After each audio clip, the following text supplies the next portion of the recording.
wali Allah yang lagi sholat itu, yang lagi sholat di masjid sholat. Ketika dia sholat di masjid, sholat sunnah nih, orang lalu lalang tuh di dekatnya. Luas itu masjid, dia sholat, orang lewat-lewat di dekatnya. Setelah selesai dia sholat, ditegur sama satu alim gitu, satu ustad, satu mubalik, ditegur. Kenapa kamu gak mencegah orang-orang lewat? Kenapa tanganmu tidak kamu julurkan mencegah orang-orang yang lewat itu? Dia bilang, saya gak melihat lagi mereka lalu lalang. Enggak, saya fokus kepada Allah, saya fokus kepada Tuhan saya. Lalu dia bacakan ayat tentang Allah itu dekat. Allah dekat, sangat dekat, bahkan lebih dekat dari urat leher manusia, sangat dekat sekali. Kalau Allah itu udah dekat, lalu untuk apa kamu nahan orang lalu lalang itu? Kamu kan sedang menghadap sama Allah. Kalau kamu sedang menghadap sama Allah, untuk apa lagi orang lalu lalang? Emangnya Allah itu bisa dipagarin itu, bisa digangguin dengan orang lalu lalang? Kan enggak. Ya udah, dia berada pada posisi seperti itu. Kan intinya orang sholat itu mau menghadap sama Allah. Kamu kalau udah dekat sama Allah, kalau udah menghadap sama Allah, kalau udah khusyuk, Masya Allah, kamu udah gak pusing lagi dengan alam sekitar. Gak pusing kamu. Seperti ada orang sholat, ya ini cucu baginda Nabi, seorang habib, ya seorang alim, seorang arif, wali Allah, Imam Zainal Abidin, terkenal itu. Nah, dia sholat, lalu ketika dia sholat, dia imam di masjid, tiba-tiba orang pada berhamburan keluar, lari keluar. Ternyata apa yang terjadi? Yang terjadi bahwa tembok masjid itu roboh. Orang pada kaget, takut, pada berhamburan keluar. Setelah orang ini, beliau wali Allah ini, Imam Zainal Abidin, salam, dia lihat orang-orang udah gak ada di sekitarnya, malah semuanya pada nontonin beliau sholat, melihatin beliau sholat. Bingung. Ditanya kenapa, dia bilang, ya Imam, ya Arif, Imam Zainal Abidin, tembok ini udah roboh, udah gak ada bentuknya lagi. Kamu gak merasakan? Enggak. Saya lagi fokus sama Allah, Mi'raj, menjalani penerbangan secara rohani. Orang kalau udah sholat fokus sama Allah, dianya mengalami Mi'raj, menuju kepada Tuhannya. Alam dunia dia udah tinggalkan, alam sekitarnya dia udah tinggalkan, Mi'raj. Udah nggak ada di sana anak, udah nggak ada lagi di sana perusahaan, nggak ada lagi di sana pekerjaan, nggak ada lagi di sana tetebengnya yang berurusan dengan masalah dunia, udah nggak ada, dikeluarin semua tuh, kosong dia, hanya Allah, nggak ada lagi yang lain, la ilaha illallah, dinafikan semuanya, la ilaha, tidak ada yang lain-lain. Karena kalau misalnya masih ada di hati kita, masih kita pikirkan, masih disebut-sebut, masih dipikirin, berarti dia masih Tuhan kita. Masih Tuhan itu. Berarti tanpa kita sadari yang kita sembah siapa? Yang kita sembah itu hawa nafsu kita, keinginan kita. Sholat yang difikirkan apa? Hajatnya, keinginannya. Ini yang mau saya sampaikan sama Allah. Begitu banyak keinginannya dia. Lalu Tuhan di mana? La ilaha, hilangkan, nafikan dulu semuanya. Nggak ada yang lain, tidak ada yang lain, hanya dirimu ya Allah. La ilaha, hilang semuanya. Tuhan yang ada dalam pikiran, dalam hatinya, lepas semuanya, dihancurkan. Sebagaimana Nabi Ibrahim menghancurkan seluruh berhala-berhala yang ada di dalam Baitullah. Aina Baitullah? Yang mana Baitullah? Hadza qalbuk. Itu Hati kamu itu Baitullah, di sana tempat Allah bersemayam.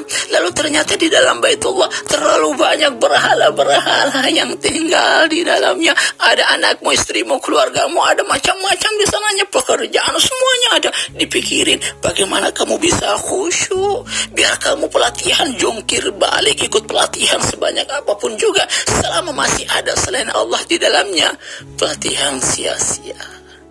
Itu harusnya itu yang kita pikirkan. Nafikan illallah, tidak ada lagi yang lain ya Allah, nggak ada. Yang ada hanya siapa? Allah. Dianya berjalan. Yang ada di bawah semakin mengecil, semakin hilang, semakin dianya tinggi. Seperti pesawat ketika berada di bawah semuanya terlihat, nampak keindahan yang ada di sekitarnya, nampak. Kita takjub dengan apa yang ada di sekitar kita. Masya Allah, rumahnya orang itu gede banget, indah benar. Masya Allah, orang itu cantik. Masya Allah, orang itu tampan. Masya Allah, mobil hartanya banyak. Masya Allah, jabatannya begitu banyak. Semuanya terlihat ketika kita berada di bawah. Itu yang kita lihat. Ambisi kita begitu besar, nafsu kita begitu gede. Ini diinginkan, itu diinginkan, ini diraih, itu semuanya dipinginin. Hasu, dengki, iri. Kenapa dia punya, kenapa saya nggak punya? Kan begitu ketika masih ada di bawah. Tapi ketika pesawat rohani kita itu mulai tinggal landas, berjalan, semakin kita tinggalkan, nggak kita lihat lagi tuh jabatan orang, kita nggak lagi lihat tuh rumah gedenya orang, rumah hartanya orang, nggak kita lihat lagi. Kita udah nggak terpesona, kita udah nggak menginginkan, kecil semuanya, hilang semuanya. Semakin kitanya berjalan menuju kepada Allah, kita terbang semakin dekat. Hanya cahayanya Allah, hanya asma-asmanya Allah yang terlihat, hanya wajahnya Allah. Aina wajah Allah, di mana wajah Allah yang dirindukan oleh para kekasih-kekasih Allah, yang sampai membuat mereka merintih, meraung, ingin menatap, merindukan wajah Allah ini. Makanya kata Rasulullah, salat itu apa? Qurratu aini.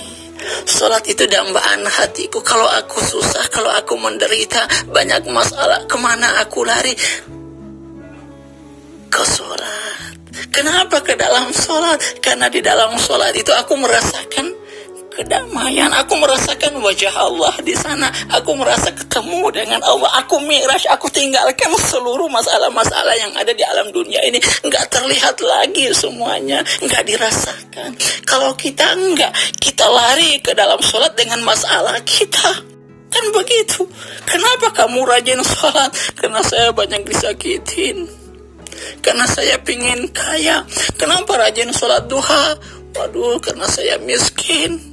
Waduh, kan begini. Salah itu, salah. Gak bisa seperti itu. Rubah cara berpikir kita tentang ibadah. Kamu itu gak bakalan bisa tenang, gak bakalan bisa bahagia ketika kamu masuk ke dalam mihrabnya Allah, ketika kamu berada di dalam sajadah Allah, tapi kamu membawa masalah di dalam sajadah. Lepaskan. Tidak pantas seseorang masuk ke dalam sajadah Allah, masuk ke dalam alam jabarutnya Allah. Ada alam jabarut. Mihrab adalah alam jabarut. Bahkan ketika Nabi Musa mau ketemu Allah Fituris Sina, di Bukit Sina. Sina apa? Bukit Tursina apa? Bukit Tursina adalah tempat berjumpa dengan Allah. Lepaskan semuanya ya Musa. Apa yang dilepaskan oleh Nabi Musa? Keluarganya ditinggalkan di bawah bukit. Dia tidak membawa keluarganya ketika beliau naik ke atas Bukit Tursina. Kenapa? Tidak bisa, tidak pantas engkau membawa keluargamu, masalah-masalahmu ke sini, wahai Nabi Musa. Tidak pantas. Kalau seandainya Nabi Musa membawa keluarganya ke Bukit Tursina, bahkan pikirannya pun masih terus tertambat dan memikirkan mereka yang berada di bukit, niscaya dia tidak akan berjumpa dengan Allah. Dia tidak akan berbincang-bincang dengan Allah. Tidak akan. Lepaskan semuanya. Lepaskan. Berikan mereka kepada Allah. Coba lihat Nabi Ibrahim seperti apa. Coba pelajari. Ini yang harus kita lakukan dengan ibadah kita. Ibadah tidak lain membuat kita menjadi seorang hamba. Itu ibadah dari kata abadah.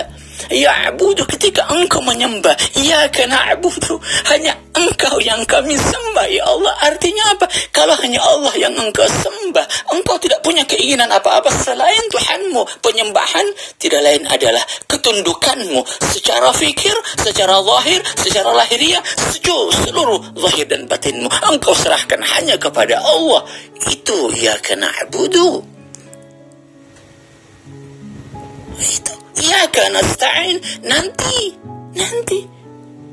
kau tidak perlu minta, kau tidak perlu sampaikan. Allah tahu kau sudah menghadap, Allah tahu apa yang menjadi kebutuhanmu. Tapi kalau engkau masih ingin meminta kepada Allah, bukan pada saat engkau sedang menghadap kepada Allah. Selesaikan dulu ibadahmu, tuntaskan dulu ibadahmu, lepaskan semuanya.